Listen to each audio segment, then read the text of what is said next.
Simple কিন্তু খুবই মজাদার। Hello everyone, it's me Chayanika. তোমাদের সাথে আজকে আমি শেয়ার করব আমার ব্রোকলি ভাজি আমি কিভাবে করি। আলুগুলোকে চাকচাক করে কেটে নিয়েছি এবং কেটে নেওয়ার পরে আলুগুলোকে আমি তেলে ভেজে নিয়েছি, তুলে নিয়েছি। দেন আমি দিয়ে দিয়েছি তেলের মধ্যে একটু রসুন কুচি, তার সাথে দিয়েছি সামান্য কয়েকটা প্রন বা চিংড়ি মাছ এবং তার সাথে আমি ব্রোকলি এবং আলুগুলোকে ভেজে রেখেছিলাম সেটাও অ্যাড করেছি, সাথে পেঁয়াজ কুচো আর কিছু মরিচ দিয়ে দিয়েছি এবং এটাকে খুব ভালো মতো ঢেকে ঢুকে রান্না করেছি ওয়েল ডান হওয়া পর্যন্ত।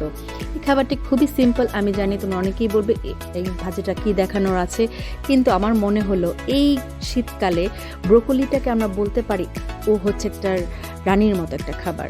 সিম্পল কিন্তু খুবই স্বাস্থ্যকর, খুবই মজার এবং এটার গুণাগুণের তো আর কি বলবো। আর এটাকে সিম্পলভাবে আমি রান্না করে খাই, আর সাথে একটু ডাল হলে তো কোনো কথাই নেই। এই দেখো আজকের প্লেটার আমার রেডি। তোমরাও তোমাদের প্লেটার শেয়ার করো, আর তোমরাও কিন্তু ডাল দিয়ে ব্রোকলি ভাজি খাও কিনা অবশ্যই জানিও।